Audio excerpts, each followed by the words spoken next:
Anti social personality உள்ளவங்களை எப்படி handle பண்ணுறது? பெஸ்ட் அப்ரோச் இவங்களை திருத்துறது கிடையாது, இவங்க கிட்ட இருந்து உங்களை ப்ரொடெக்ட் பண்ணிக்கிறது. நம்பர் 1, கிளியர் பவுண்டரிஸ் செட் பண்ணணும். சாஃப்டாக இல்லை, ஸ்ட்ராங்காக. பிகாஸ் இவங்க எமோஷன்ஸை ரெஸ்பெக்ட் பண்ண மாட்டாங்க, ரூல்ஸ்க்கு மட்டும்தான் ரெஸ்பாண்ட் பண்ணுவாங்க.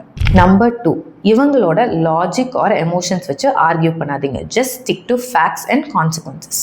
நம்பர் 3, இவங்களோட ஸ்வீட் டாக்ஸுக்கும் கன்வின்சிங் ஸ்டோரிஸ்க்கும் ஏமாறாதீங்க. பேட்டர்னை பாருங்க, வேர்ட்ஸை நம்பாதீங்க. Number 4, be a grey rock. அதாவது கோபப்படாதீங்க, கெஞ்சாதீங்க, அழுகாதீங்க, அமைதியாக நியூட்ரலாக காமாருங்க. That will give you more power. Number 5, உங்களோட ஃபியர், வீக்னஸ் அண்ட் சீக்ரெட்ஸை அவங்களோட ஷேர் பண்ணாதீங்க. 6, நான் இப்படி சொல்லலையே அப்படின்னு ஈஸியாக ட்விஸ்ட் பண்ணுவாங்க. ஸோ இவங்க கூட மெயில்ஸ், மெசேஜஸ் அண்ட் அக்ரிமெண்ட்ஸ் மாதிரியான ரிட்டர்ன் ப்ரூஃப்ஸ் மெயின்டைன் பண்ணிக்கோங்க. நம்பர் 7, இவங்களோட சேஃப்டி இஸ் ஃபர்ஸ்ட்.